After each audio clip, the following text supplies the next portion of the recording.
السلام علیکم۔ آج سے ہم P S I open merit P S I's کی کلاسز کا آغاز کر رہے ہیں۔ آج ہم سلیبس ڈسکس کریں گے، اس کی پروسیس ڈسکس کریں گے اور اولڈ پیپر جو ہے اس کو میں حل کروں گا انشاءاللہ۔ کل سے پھر جو سبجیکٹس ہے، ایک سبجیکٹ، اس کے 4 سبجیکٹ ہیں اور 4 سبجیکٹ میں انشاءاللہ یہاں پہ پڑھاؤں گا آپ کو۔ آپ اپلیکیشن تو آپ نے انسٹال کیا ہوگا، اس اپلیکیشن میں پورا کورس آپ کو ملے گا پی ایس آئی کا۔ اس کے یہی سلیبس ہے، 4 پیپر ہوتے ہیں، انگلش، اردو، کمپیوٹر اور جنرل نالج اور کرنٹ افیئر۔ یہ 4 پیپر اس کے ہوتے ہیں۔ پیپر کا پیٹرن سیم ہوتا ہے۔ یہ پیپر جو میں آپ کو ابھی حل کرا رہا ہوں یہی پیٹرن ہوتا ہے۔ اگر آپ پریویس جتنے بھی پیپر پڑھ لے تو پیٹرن کبھی چینج نہیں ہوتا۔ 3 کویسچن ہوتے ہیں، 3 انگریزی میں ہوتے ہیں، 3 اردو میں ہوتے ہیں۔ اسی طرح 4-5 جو ہے وہ جنرل نالج کرنٹ افیئر میں ہوتے ہیں۔ پاکستان افیئرز زیادہ تر آتے ہیں اور کرنٹ افیئر آتے ہیں جنرل نالج کے پورشن میں سے، اور کمپیوٹر کا جو ہوتا ہے اس میں بیسک کمپیوٹر آتا ہے، انٹرنیٹ اور یہ چیزیں آتی ہیں۔ تو میں اس کو ایکسپلین کرتا ہوں۔ کلاسز ہماری ایسے ہی چلے گی۔ میں نے اس کے لیے کتاب لکھا ہے، اس پہ وہ بھی بیسیکلی میں نے اس کویسچن کو میں نے اس سلیبس کو میں نے وہاں پر ایکسپلین کیا۔ وہ میرا جو بک ہے وہ آپ کو PDF میں ملے گا اس اپلیکیشن میں، اگر آپ اپلیکیشن پر آ چکے، اور فزیکل فارم میں بھی آپ کو مل سکتا ہے، اپلیکیشن میں بھی آپ اس کو حاصل کر سکتے ہیں۔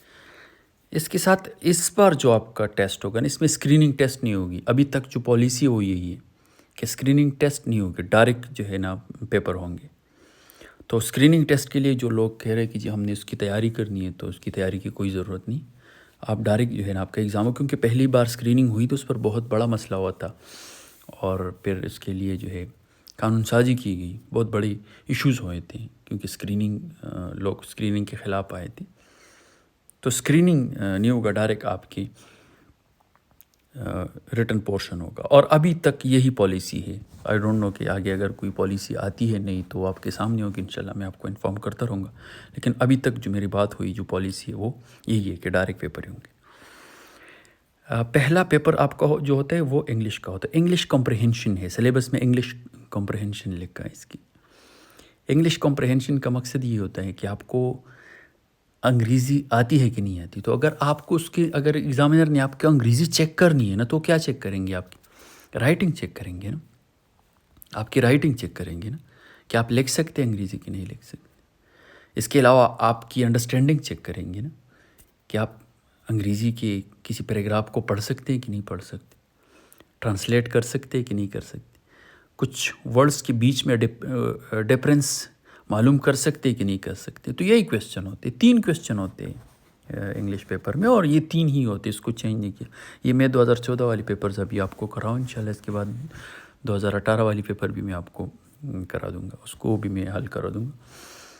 پہلا پیپر انگریزی کا ہے۔ پہلا کویسچن جو ہے یہ 3 ہی کویسچن ہوتے ہیں، 75 مارکس ہوتے ہیں، آپ کو 40% مارکس آپ کو لینے ہوتے ہیں۔ پہلا پیپر جو ہے نا، پہلا کویسچن جو ہے نا وہ شارٹ ایسے ہیں، 200 سے 250 ورڈز پر آپ نے ایسے لکھنی ہوتی ہے۔ یہ بہت ایزی ہوتے ہیں، ٹاپک ایسے دیے جاتے ہیں کہ آپ وہ لکھ سکتے ہیں، یعنی اس کے ٹاپک کے لیے نہیں پڑھنا پڑتا۔ آپ یہ نہیں کہہ سکتے جی مجھے پہلے ٹاپک پڑھاؤ، ٹاپک کے لیے نہیں پڑھنا ہوتا۔ ایسے ہی ٹاپک ہوتے ہیں ڈے ٹو ڈے لائف میں کہ وہ اس پر آپ لکھ سکتے ہیں اگر آپ کو لکھنا آتا ہے۔ اصل جو یہاں پہ مسئلہ ہے نا وہ رائٹنگ اسکل کا ہے کہ آپ لکھ سکتے ہیں کہ نہیں لکھ سکتے۔ تو اگر آپ لکھ سکتے ہیں تو آپ یہ کویسچن حل کر سکتے ہیں۔ اور لکھنا کیسے ہیں، ایسے رائٹنگ کیا ہے، انشاءاللہ یہ میں آپ کو پڑھاؤں گا ڈیٹیل میں کلاسز میں، جو اس کے کلاسز چلیں گے۔ تو میں نے اپنے بک میں بھی تقریباً 10 ایسیز لکھے ہیں، اور آپ کو میں کلاسز میں یہ سمجھاؤں گا کہ رائٹنگ کیا ہے، ایسے رائٹنگ کیا ہے، ایسے کے کمپوننٹس کیا ہوتے ہیں، اور پھر آپ ایسے لکھو گے، اس کو میں چیک کروں گا۔ تو آپ لکھتے جاؤ گے، میں چیک کرتا جاؤں گا، تو جب تک آپ کے ایسے ایرر فری نہیں ہوں گے تب تک ہم اس پریکٹس کو کر لیں گے۔ پری ریکویزٹ کیا ہے ایسے لکھنے کے لیے؟ گرامر آپ کی ہونی چاہیے، بیسک گرامر جو ہے آپ کے، ڈائریکٹ انڈائریکٹ، آپ کے ایکٹیو پیسیو، آپ کے ٹینسز، آپ کے سبجیکٹ ورب ایگریمنٹ، یہ چیزیں آپ کی کلیئر ہونی چاہیے۔ اگر یہ چیزیں کلیئر نہیں ہیں تو پھر آپ نہیں لکھ پاؤ گے۔ اسپیشلی سبجیکٹ ورب ایگریمنٹ پہ لوگ بہت مسٹیک کر لیتے ہیں، یہ 17-18 رولز ہے، وہ میں آپ کو پڑھاؤں گا انشاءاللہ کلاسز میں، تو یہ کلیئر ہو جائیں گے. تو ایسے آپ نے جو ہے اس کی پریکٹس. اچھا ایسے جو ہے نا اٹس جسٹ لائک سوئمنگ. ایسے ایک اسکل ہے، اسکل جس طرح گاڑی چلانا اسکل ہے، جس طرح سوئمنگ سیکھنا اسکل ہے، جس طرح کرکٹ کھیلنا اسکل ہے، اسی طرح ایسے رائٹنگ ایک اسکل ہے. اور یہ اسکل جو ہوتا ہے نا یہ کرنے سے آتے، یہ کرنے سے آتے. آپ اگر سوئمنگ پر ہزاروں کتابیں پڑھ لینا، لیکن جب تک آپ پانی کے اندر نہیں جاؤ گے تو آپ جو ہے تیراکی نہیں کر پاؤ گے، آپ سوئم نہیں کر پاؤ گے. اسی طرح رائٹنگ، لوگ زیادہ تر لوگ پڑھتے رہتے ہیں اس کے لیے. تو پڑھنے سے کچھ نہیں ہوگا اکیلا، آپ کو لکھنا پڑے گا. انگریزی جو ہے ایسے جو ہے وہ آپ کو لکھنا پڑے گا. اگر آپ کو لکھنا آتا ہے تو پھر آپ لکھ سکتے ہو. اور انفارچونیٹلی آج کل جو ہے اٹینشن اسپین بہت کم ہو گئے ہیں اسٹوڈنٹس کا. لوگ جو ہے لکھ نہیں پاتے، ایک پیراگراف ان سے نہیں لکھا جاتا کیونکہ ٹک ٹاک نے آپ کے اٹینشن اسپین کو 4-6 سیکنڈ کر دیے. تو لکھنے کی اگر آپ پریکٹس کرو گے تو آپ لکھنا سیکھو گے. لکھنے کی آپ نے میرے ساتھ پریکٹس کرنی ہے. میں آپ کو پڑھاؤں گا، سمجھاؤں گا، ڈیٹیل سے پریکٹس کراؤں گا. تو جو لوگ پڑھیں گے سمجھیں گے تو وہی آگے جو ہے انشاءاللہ جائیں گے. ٹاپکس کیا ہیں؟ An interesting incident, hope is the only medicine of the miserable, little, life of a policeman, why I love Pakistan. یہ چاروں ایسے میں نے اپنی کتاب میں لکھی بھی ہیں ویسے. اور آپ نے اسی طرح جنرل ٹاپک پر پریکٹس کرنی ہوتی. اگین میں کہہ رہا ہوں اگر آپ کو لکھنا آتا ہے تو ٹاپک کوئی بھی ہو آپ لکھ پاؤ گے. دوسرا کویسچن جو ہوتا ہے نا وہ پیرافورڈ کا ہوتا ہے. پیراپولس کو آپ نے سینٹینس میں یوز کرنا ہوتا ہے. اور یہ دیکھو 20 نمبر کا کویسچن، اس میں سے آپ نے 5 کرنے ہوتے. 8 آپ کو دیتے ہیں، 5 آپ نے کرنے ہوتے. یہ بہت ایزی. پیراپولڈ ٹوٹل انگریزی میں جو ہے نا، ٹوٹل انگریزی میں 500 کے قریب ہے، 500 کے آس پاس. میں نے جب PCS کا ایگزام جب میں دے رہا تھا تو یہ 500 کے 500 میں نے یاد کیے تھے. 500 کے 5، کیونکہ مجھے پتا تھا کہ یہ 20 نمبر کا کویسچن ہے میرا. تو 500 کے 500 میں نے یاد کیے تھے اور بہت اچھا کیا تھا میرا ایگزام، میں نے اچھی پوزیشن لی تھی. تو آپ اس کو نا کمپلیٹ پیرافورڈ کو یاد کر لیں. اس کی چھوٹے چھوٹے بکس ملتے ہیں. میں نے ویسے اپنی وہ دیا بھی ہے وہاں پر نوٹس. میں آپ کو پڑھاؤں گا بھی، یہ پریکٹس بھی کراؤں گا. لیکن آپ یہ چھوٹے بکس اس کی ملتے ہیں. 500 کے 500 یاد کر لیں کیونکہ آپ کے تو 20 نمبر ہیں. تو 500 کون سی مشکل ہے؟ اگر آپ ڈیلی جو ہے 20 بھی یاد کر لیں، 10 بھی یاد کر لیں تو آپ کچھ ہی دنوں میں اس کو آپ ماسٹر کر لیں گے. تو اس میں تو کوئی ہارڈ اینڈ فاسٹ رول نہیں ہے، نہ کوئی مشکل ہے، نہ کوئی کنسیپٹ ہے. بس یہ آپ نے یاد کرنا ہے. یہ رٹا ہے، اس کو آپ رٹ لیں. اسپیلنگ کو آپ رٹ لیں، ساری چیزوں کو آپ رٹ لیں. جب آپ اس کو رٹ لو گے، پریکٹس کر لو گے تو اس میں کوئی شک نہیں. 20 نمبر تو بالکل فری میں مل رہے ہیں آپ کو. نیکسٹ جو ہے نا یہ کویسچن جو ہے نا یہ ٹیکنیکل، اس کو آپ نے ہلکے میں نہیں لینا. اس کویسچن کو آپ نے ہلکے میں نہیں لینا، ٹرانسلیشن والا. کیونکہ ٹرانسلیشن آسان کام نہیں ہے، ٹرانسلیشن بہت ٹیکنیکل ہے. ٹرانسلیشن کو آپ نے انشاءاللہ یہ میں آپ کو ایکسپلین کر دوں گا، پڑھاؤں گا آپ کو. اور ٹرانسلیشن کے بھی 20 نمبر ہیں. یہ 3 ہی کویسچن آپ کے ہیں تو یہ بہت ٹیکنیکل. ٹرانسلیشن ٹیکنیکل ہوتا ہے. یہ آپ نے ایڈیمیٹیکلی ٹرانسلیٹ کرنا ہوتا ہے، سمپل انگلش ہے. اور اس کی آپ نے ٹینس کا خیال رکھنا ہوتا ہے، آپ نے سینس کا خیال رکھنا ہوتا ہے، ٹینس کا خیال رکھنا ہوتا ہے. آئیڈیا کو آپ نے ٹرانسلیٹ کرنا ہوتا ہے. ورڈ بائی ورڈ ٹرانسلیشن نہیں ہوتی. جو پیراگراف کی جو کرکس ہے وہ آپ نے کمیونیکیٹ کرنا ہوتا ہے آگے ایگزامینر کو، تو تبھی آپ کو مارکس ملیں گے. تو یہ بھی انشاءاللہ میں آپ کو ڈیٹیل سے پڑھاؤں گا. ٹرانسلیشن بیسیکلی میں جب آپ کو پڑھاؤں گا نا تو میں ان 3 کویسچن پر میں آپ کو ٹرین کروں. یہ 3 ہی کویسچن ہیں، شارٹ ایسے، پیراپولے اور ٹرانسلیشن. تو میں آپ کو ان تینوں کویسچن پر ٹرین کر دوں گا. آپ اتنے ٹرین ہو جائیں گے نا، اتنے ٹرین ہو جائیں گے کہ اس کو آپ آنکھیں بند کر کے بھی کر پاؤ گے، تو کوئی مشکل نہیں ہوگی. تو یہ 3 کویسچن ہیں آپ کو کہ انگلش کی. سیکنڈ جو آپ کا پیپر ہوتا ہے وہ اردو کا ہوتا ہے. اور اردو کی بھی 3 کویسچن ہوتے ہیں. اور سیم جو ہے اس کا پیٹرن بھی یہی سیم رہتا ہے. پہلے جو ہے آپ نے ایسے لکھنا ہوتا ہے، ایسے کہ یہ سمپل ٹاپک ہوتے ہیں. تو ایسے آپ اگر آپ کو اردو کا لکھنا آتا ہے تو آپ لکھ پاؤ گے. اچھا اردو میں نا اگر آپ دیکھیں 2018 کا جو PSI کا ایگزام ہوا تھا اس میں سب سے زیادہ لوگ اردو میں فیل ہوئے تھے، سب سے زیادہ. پتہ ہے کیوں؟ کیونکہ اردو کے گرامر کا بہت بڑا ایشو ہے ہمارا. کا کے کی جو ہے وہ ہم صحیح نہیں لکھ پاتے، اور اسی وجہ سے اس نے ٹارگیٹ کیا تھا. تو آپ نے اردو کی گرامر کو پڑھنا ہے. یہ میں آپ کو انشاءاللہ پڑھاؤں گا. گرامر کی جو مسٹیکس ہوتے ہیں وہ آپ لکھو گے، ایسے میں آپ کو ٹاپکس دوں گا، آپ لکھو گے اور اس کو میں چیک کروں گا، تو انشاءاللہ یہ ایشو بھی آپ کا حل ہو جائے گا. اردو کا ایسے مشکل نہیں ہوتا، لیکن اس میں صرف ایک ہی ایشو ہے کہ آپ گرامر صحیح لکھیں، کاکے کی جو ہے آپ کی صحیح ہو، مذکر مؤنث جو ہے تذکیر و تانیث آپ کی صحیح ہو.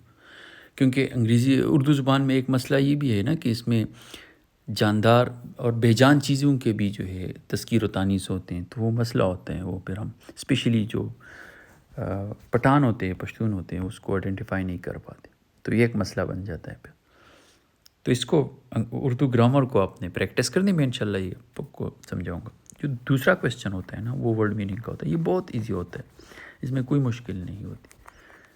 یہ کچھ ہی ورڈز ہوتے ہیں جو کہ آپ نے اس کو پڑھنے ہوتے ہیں، اور اس کو آپ نے جملوں میں لکھنا ہوتا ہے. تو یہ کوئی مشکل نہیں ہوتا. 2 نمبر کویسچن جو ہے یہ 20 نمبر کا، یہ بالکل فری میں. اردو میں جو مشکل کویسچن ہے نا وہ یہ ہے اشعار کی تشریح. کیونکہ اشعار کی تشریح جو ہے ہر کسی کی بس کی بات نہیں ہوتی، یہ ہر کسی کی بس کی بات نہیں ہوتی. اور یہاں پر کہتے کہ جی اگر آپ یہاں پہ تو نہیں لکھا ہے کہ آپ شاعر کا نام لکھیں، اگر آپ شاعر کا نام لکھتے ہیں تو ایگزامنر کے اوپر بہت اچھا ایکسپریشن جاتا ہے. لیکن 99% لوگوں کو نا شاعر کا نام کا نہیں پتہ ہوتا. میں نے خود بھی نہیں لکھا تھا، میرے اچھے مارکس آئے تھے. تو ٹرانسلیشن تشریح جو ہے نا یہ بھی ایک ٹیکنیکل چیز ہے، اور یہ بھی آپ کو آنی چاہیے. تشریح اشعار کی تشریح جو ہے ٹیکنیکل چیز ہے، اور اس کو آپ کو یہ اسکل ہے، اس کو آپ کو پریکٹس کرنا ہوتا ہے. وہ ایک بار نا پروین شاکر جو شاعرہ تھی، وہ CSS کے ایگزام میں بیٹھ گئی اور انہی کا شعر آیا تھا، اور انہوں نے بھی ٹرانسلیشن کی تشریح کی اور کسی دوسرے شخص نے بھی کی، لیکن ان کو نمبر کم ملے تھے جس کا شعر تھا، اور جس نے تشریح کی تھی ان کو نمبر زیادہ ملے تھے، کیونکہ ان کا وہ اسکل تھا، اس کو پتہ تھا کہ میں نے کس طرح اس کو کمیونیکیٹ کرنا ہوتا ہے. تو یہ بہت ضروری ہوتا ہے. تو اشعار کی تشریح جو ہے نا یہ یعنی اس ایک کو میں کر دیتا ہوں تشریح. موت کا ایک دن معین ہے، نیند کیوں رات بھر نہیں آتی. یہ غالب کا شعر ہے. غالب کہتے کہ جی موت تو ایک دن ہی آنی ہے. یعنی یہ خوف اور ڈر کی انسانی کیفیت جو ہوتی ہے، انسان کے اندر جو خوف ہوتا ہے، ڈر ہوتا ہے ہر ٹائم، انگزائٹی ہوتی ہے، اینکشیس ہوتا ہے ہر ٹائم، اوور تھنکنگ کرتا ہے انسان. تو اسی کے لیے وہ کہتے ہیں کہ جی یہ کیوں ایک دن تو مرنا ہی ہے، تو پھر مجھے نیند کیوں نہیں آتی، میں کیوں اتنی ٹینشن میں ہوتا ہوں، گھبراہٹ میں ہوتا ہوں، خوف میں ہوتا ہوں، مجھے مستقبل کے اندیشوں کا کیوں ڈر ہوتا ہے. تو یہی ہو. تو آپ اس کی تشریح ایسے ہی کر سکتے ہیں کہ اس شعر میں شاعر جو ہے وہ زندگی کی خوف اور گھبراہٹ ڈر کی وجہ سے تنگ ہو کر یہ کہتا ہے کہ سب سے بڑا ڈر جو ہے وہ تو موت کا ہوتا ہے، اور وہ تو معین ہے، وہ تو فیکس ہے، وہ تو آئے گی، وہ تو آئے گی. ہر نفس نے جو ہے موت کا ذائقہ چکھنا ہے، تو پھر میں کیوں ڈرتا ہوں، مجھے تو نہیں ڈرنا چاہیے. تو یہی تشریح ہوتی ہے اس کی. اسی طرح اگر آپ شعر کی کرکس کو سمجھ چکے ہیں نا تو پھر کوئی مشکل نہیں ہوتا. یہ دوسرا شعر جو ہے نا یہ ریحام خان نے عمران خان کو بتایا تھا جب اس کی انٹرویو ہوئی نا یہ شعر. تو ریحام خان نے عمران خان کو یہ شعر بتایا تھا جیسی ان کی سیٹنگ ہوئی. نہ جانا کہ دنیا سے جاتا ہے کوئی، بہت دیر کی مہرباں آتے آتے. یعنی اس نے پروپوز کیا نا عمران خان نے، تو ریحام خان نے ان کو یہ کہا کہ جی آپ نے تو بہت دیر کر دی، یہ تو تم آ گئے ہو لیکن بہت دیر کر دیا آپ نے. کیونکہ وہ دونوں بہت لیٹ ملے لیٹ تھے اور جدا جلد ہو گئے ویسے. اچھا لاسٹ شعر اس کی بھی کر دیتا ہوں، یہ ناراض ہو جائے گا کہ میری تشریح کیوں نہیں کی. بلاتا لاکھ ہوں لیکن برابر یاد آتے، لاکھ ہوں لیکن برابر یاد آتے، الہی ترک الفت پر وہ کیوں یاد آتے. یعنی شاعر کہتا ہے نا کہ میں جتنی کوشش کرتا ہوں نا اپنے محبوب کو بلانے کی تو وہ تو مجھے اتنی ہی یاد آتی. یعنی جب کسی کا بریک اپ ہوتا ہے نا تو وہ جتنا کوشش کرتا ہے نا کہ اس کی یاد نہ آئے تو یاد تو آتی رہتی، وہ تو کبھی جتنا آپ کو اسٹرگل کرو کوشش کرو گے کہ میں اس کو بھول جاؤں اتنی ہی وہ آپ کو یاد آئی۔ تو یہ کہتے ہیں کہ جب محبت یا اس کے ساتھ جو میرا تعلق ختم ہو گیا تو یہ کیوں مجھے یاد آتے ہیں بار بار، یعنی اس کیفیت کو یہ بیان کرتے ہیں جو بریک اپ کی بات ہوتی ہے، جو جدائی کی بات ہوتی ہے، جو انسان بھولنے کی کوشش کرتا ہے لیکن وہ بھول نہیں پاتا۔ تو یہ ہوتا ہے۔ تیسرا کویسچن آپ کی اردو کا جو ہے یہ، اور یہ بہت جو اشعار کی تشریح ہے ٹیکنیکلی، انشاءاللہ یہ میں آپ کو سمجھاؤں گا کہ آپ نے کس طرح کرنا۔ جو لاسٹ پیپر آپ کا ہوتا ہے، یہ تیسرا پیپر جو آپ کا ہوتا ہے وہ جنرل نالج اور کرنٹ افیئر کا ہوتا ہے۔ اس پیپر کی اگر آپ انالیسس کریں نا تو اس میں جو پہلے پورشن، اس کے 2 پورشن ہوتے ہیں، 2 کویسچن پہلے پورشن میں سے کرنے ہوتے ہیں۔ تو پہلے 2 کویسچن جو ہے نا، 4 کویسچن جو ہے ان میں 2 اسلامیات کے ہیں اور 2 پاکستان افیئر۔ تو اسلامیات کو آپ نے پڑھنا ہے، اسلامیات کی جو بیسک ہوتے ہیں نا وہ آپ نے پڑھنے ہوتے ہیں، اس میں آپ اسلامیات کو اگنور نہیں کر سکتے۔ اچھا جی، پہلا کویسچن جو ہے نا، خلفائے راشدین جو ہے نا، set up path of an ideal state of Islam discuss, 15 number ہے اس کی۔ یہ کہتے ہیں نا کہ خلفائے راشدین نے نا ایک آئیڈیل اسٹیٹ جو ہے اسلام کے لیے اس کا ایک راستہ معین کیا، مقرر کیا، بنایا، تو آپ ڈسکس کریں۔ تو ابھی آپ جو خلفائے راشدین ہیں نا، حضرت ابوبکر صدیق سے لے کر علی تک، تو آپ اس کو ڈسکس کر لیں، ان کی ڈیوریشن کو ڈسکس کر لیں، ان کے جو ریفارمز ہیں ان کو ڈسکس کر لیں کہ حضرت ابوبکر صدیق نے جو ہے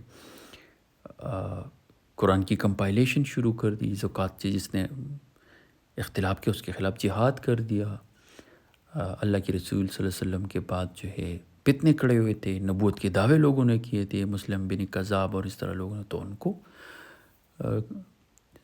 ختم کر دیا، وہ فتنے جو ہے اس کے خلاف جہاد کر دیا، مسلمانوں کو جو ہے ایک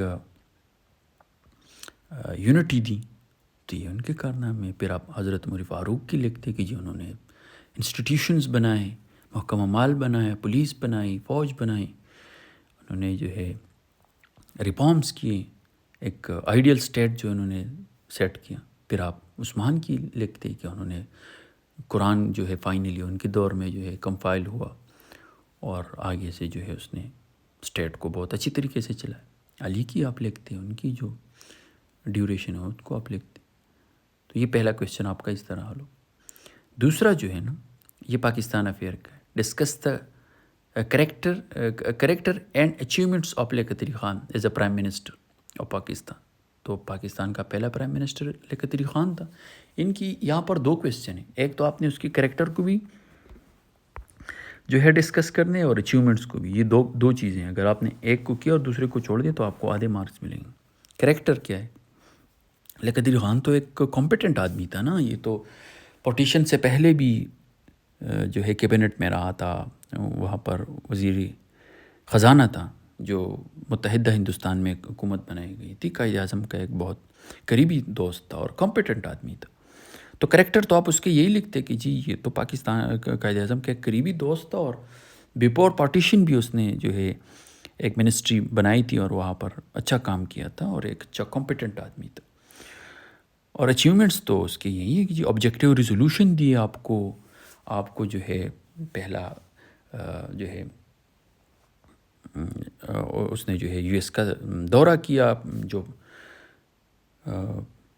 پاکستان کے خارجہ پالیسی تھی اس کو بنایا۔ اسپیشلی آبجیکٹیو ریزولوشن جو اس کی بہت بڑی اچیومنٹ ہے، جو 1949 میں اس نے پاس کیے تھے، اس کے اوپر بعد میں جو ہے یہ 3 آئین بنے، اور تینوں آئینوں میں آبجیکٹیو ریزولوشن جو شامل ہے۔ تو یہ لیاقت علی خان نے بہت بڑا کام کیا تھا۔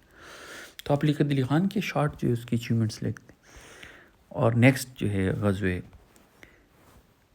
What do you know about the غزوہ احد؟ تو غزوہ احد پر آپ لکھتے کہ جی اس طرح 3 ہجری میں غزوہ احد ہوا، اور یہ ایک ریئیکشن تھا غزوہ بدر کا، جس میں 70 مسلمان جو شہید ہوئے، مسلمانوں کو ظاہری طور پر نقصان ہوا تھا۔ اور یہ چیز آپ لکھتے غزوہ احد پر، اس پہ تو بہت زیادہ لکھا جا سکتے۔ چوتھا کویسچن جو ہے وہ ہے کہ جی ذوالفقار علی بھٹو کی آپ اچیومنٹس اور کریکٹر آپ دیکھ لیں، تو اس کی پرسنالٹی پہ آپ لکھ کے اس کی اچیومنٹس لکھتے ہیں. اچیومنٹس کیا ہے جی؟ کنسٹیٹیوشنز دی ہے آپ کو، ڈیموکریسی دی ہے آپ کو، جو ہے اس نے بہت ریفارمز کیے، لینڈ ریفارمز کیے ذوالفقار علی بھٹو نے. جو پاکستان اور سقوط ڈھاکہ جو ہوا، بنگال جو کہ پارٹیشن ہوئی، تو اس کے بعد انہوں نے بہت بڑے اچھا کام کیا. وہاں سے جو 92,000 قیدی تھے ان کو ریلیز کرایا، اور بہت اچھے اچھے کام اس نے کیے. تو یہ چیزیں آپ لکھ سکتے ہیں. انشاءاللہ یہ میں آپ کو ڈیٹیل سے پڑھاؤں گا کہ آپ نے پاکستان افیئر کو کس طرح ٹیکل کرنا. جو نیکسٹ کویسچن ہے نا آپ کے، کویسچن نمبر 5 ہے، تو یہ تو شارٹ ایسے، شارٹ نوٹس. کشمیر ایشو پر آپ لکھ کے شارٹ، امریکہ پالیسی ٹورڈس افغانستان پہ لکھ کے آپ، پاک چائنا ریلیشن پہ آپ لکھتے ہیں، اور لاسٹ میں جو ہے وار اینڈ ٹیررزم پاکستان، اس پہ آپ لکھ، وار آف ٹیرر پاکستان کے حوالے سے اس پہ آپ لکھ. اچھا یہ بہت انٹرسٹنگ بھی ہے. کشمیر ایشو تو ابھی بالکل نہیں آئے گی کیونکہ یہ پیپر پرانے ہیں، اور ابھی تو جو ریفارمز کیے انڈیا نے، تو اس کے بعد کشمیر جو ہے وہ آلموسٹ آپ ایسے ہی کہہ لیں کہ ابھی ہم نے اس سے جو ہے نا پشتو کی وہی چیز رم تصور کرے تھے. تو کشمیر مجھے نہیں لگتا کہ اس پہ اوپر کوئی کویشچن، اگر آپ دیکھ لیں تو اس کے بعد کوئی کسی بھی ایگزام پر میں جو ہے کشمیر ایشو پر کویشچنز نہیں آتے. اگر آتے بھی ہیں تو آپ اس پہ لکھ سکتے ہیں، یہ ایزی ہے. امریکہ پالیسی ٹورڈس افغانستان کیا ہے جی؟ تو آپ دیکھیں کہ آج کل کیا ہے. آج کل تو طالبان کی جو گورنمنٹ ہے اس کے طرف امریکن کی پالیسی کیا ہے؟ انہوں نے تو چھوڑ دیے، کوئی پالیسی نہیں ہے. بگرام ایئر بیس مانگ رہے ہیں تاکہ چائنا کو جو ہے ٹیکل کیا جا سکے، ادروائز کوئی نہیں. پاک چائنا ریلیشن کیا ہے جی؟ اچھا ریلیشن ہے. سی پیک کی آپ مینشن کر لیں. پاکستان گوادر پر میں بہت انویسٹمنٹ کیے چائنا نے، سی پیک میں انویسٹمنٹ ہوئی. باقی بھی پروجیکٹس چلا رہے، اکنامک پروجیکٹس چلا رہے.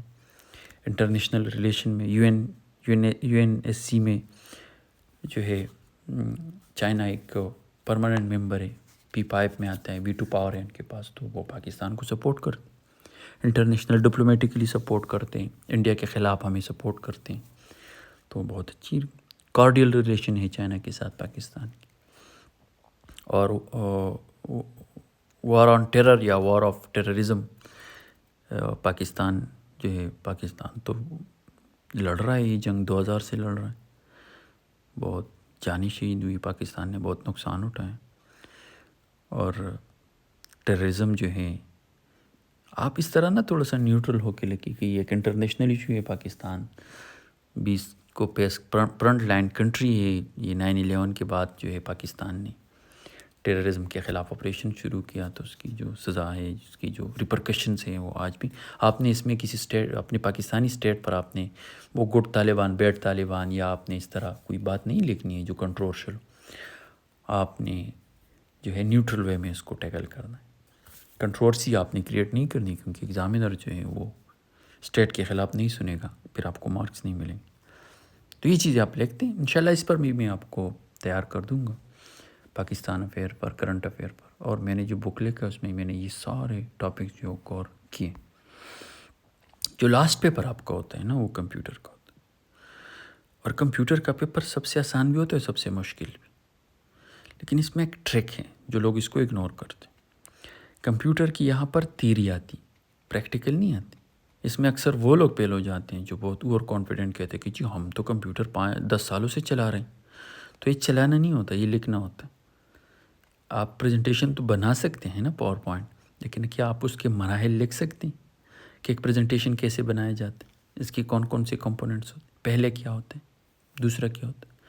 اچھا آپ تو کمپیوٹر پہ پرنٹنگ کر سکتے ہیں نا، لیکن کیا اس کی پروسیس کو آپ لکھ سکتے ہیں کہ how to print a document, پہلے آپ کہاں پہ جائیں، پھر کیا کریں، پھر کیا کریں. تو یہ ہوتا ہے، یہ ہوتا ہے. یہاں پر آپ نے لکھنا ہوتا ہے، تھیوری ہوتی. تو اگر آپ کو تھیوری آتی ہے تو آپ لکھ پاؤ. اچھا یہاں اس کی سلیبس کیا ہے؟ ایم ایس آفس میں نا PowerPoint, M S Word, Excel سے ایک کوشچن آتا ہے ایک کوشچن آتا ہے یا نہیں آتا. ایکسل چونکہ لمبا ہے تو اس کو آپ اگنور بھی کر سکتے ہیں، لیکن پاور پوائنٹ اور ایم ایس ورڈ اس کو آپ اگنور نہیں کر سکتے. اس کو آپ نے پڑھنا ہوتا ہے. اس کے علاوہ انٹرنیٹ سرفنگ جو ہے نا، یہ اس کا ایک ہارڈ ٹاپک ہے کہ انٹرنیٹ کو ضرور جو ہے یہ ٹچ کرتے ای میل وغیرہ کو. اس کے علاوہ جو کمپیوٹر کے ریلیٹڈ ٹرمز ہیں، جو ٹرمینالوجیز ہیں، وہ آپ اس سے ایک کویشچن آتا ہے، جس طرح USB ہو گیا، اور یا انٹرنیٹ کے حوالے سے لین مین وین جو ہے یہ چیزیں اس میں آتی. تو یہ بھی آپ اس کو بھی جو ہے آپ نے ٹیکل کرنا. اچھا جی، یہ سافٹ ویئر ہارڈ ویئر جو ہے یہ آپ نے کرنے ہوتے ہیں کہ کیا ہے سافٹ ویئر، کیا ہے ہارڈ ویئر، کیا ہے کمپیوٹر، کیا ہے اسمارٹ فون، کیا ہے، یہ ڈفرینشیٹ آپ نے کرنا ہوتا ہے. اور آن لائن لاسٹ کویشچن جو online social networks کی آپ لکھ دیجیے کہ اس کے ایڈوانٹیجز اور ڈس ایڈوانٹیجز کے. تو یہ فیس بک وغیرہ ہے. اچھا، یہ کمپیوٹر پیپر یہ بھی انشاءاللہ میں آپ کو ڈیٹیل سے پڑھاؤں گا. اس میں کوئی مشکل نہیں، اس کا ایریا کو آپ پہچانے کہ کہاں سے ایگزامینر نے آپ کو جو ہے پیپر لے کے آنا. تو باقی اس میں کوئی مشکل نہیں. اور اس میں ایک ٹیکنیکل بات یہ ہے کہ جی یہ جو ہے تھیری ہوتی ہے، اس کو تھیری کو آپ نے پڑھنا ہوتا ہے. انشاءاللہ یہ میں آپ کو ڈیٹیل سے پڑھاؤں گا، اور میری کتاب میں بھی سارا سلیبس موجود ہے، میں نے ایکسپلین کی. اچھا، جب آپ ایپ پہ چلے جاتے ہیں نا، تو وہاں پر آپ کو جو بک ہے PDF میں وہ بھی ملے گا، اور ساتھ ہی لیکچرز جو ہے پورے کورس کے چاروں سبجیکٹس کے کمپلیٹ کورس کے لیکچرز جو ہیں آپ کو وہاں پر اویلیبل ہوں گے. تو آج کے لیے یہی کافی. انشاءاللہ کل سے یا نیکسٹ لیکچر میں ہم پہلے انگریزی کو ہم شروع کریں گے، اس کے بعد دوسرا پیپر اور تیسرا اور چوتھا پیپر. اور لاسٹ جو ہمارے سب سے امپورٹنٹ جو پارٹ ہوگا نا، وہ ہوگا پریکٹس کا. ابھی آپ یہاں پر تو چونکہ ون وے کمیونیکیشن ہے، لیکن آپ کے واٹس ایپ گروپ تو بنے ہوئے ہیں نا. تو جو لوگ ایپ میں چلے جاتے ہیں، جو ایپ کو ان لاک کرتے ہیں، تو وہاں پر اس کی آٹومیٹکلی وہ واٹس ایپ گروپ میں آ جائیں گے. تو ان واٹس ایپ گروپس میں آپ ہماری کمیونیکیشن ہوگی. آپ کویشچن کرو گے، میں آنسر کروں گا. اس کے علاوہ آپ کو جو میں اسائنمنٹس دوں گا، آپ کو جو میں کام دوں گا، تو آپ نے اس کو کرنا ہے، اور اس کو میں نے چیک کرنا ہے، میں نے آپ کو فیڈ بیک دینا ہے. تو تبھی آپ امپروو ہوں گے. تو انشاءاللہ واٹس ایپ گروپ میں ہماری 2 وے کمیونیکیشن ہوتی رہے گی. تو چلیے ملتے ہیں انشاءاللہ نیکسٹ لیکچر.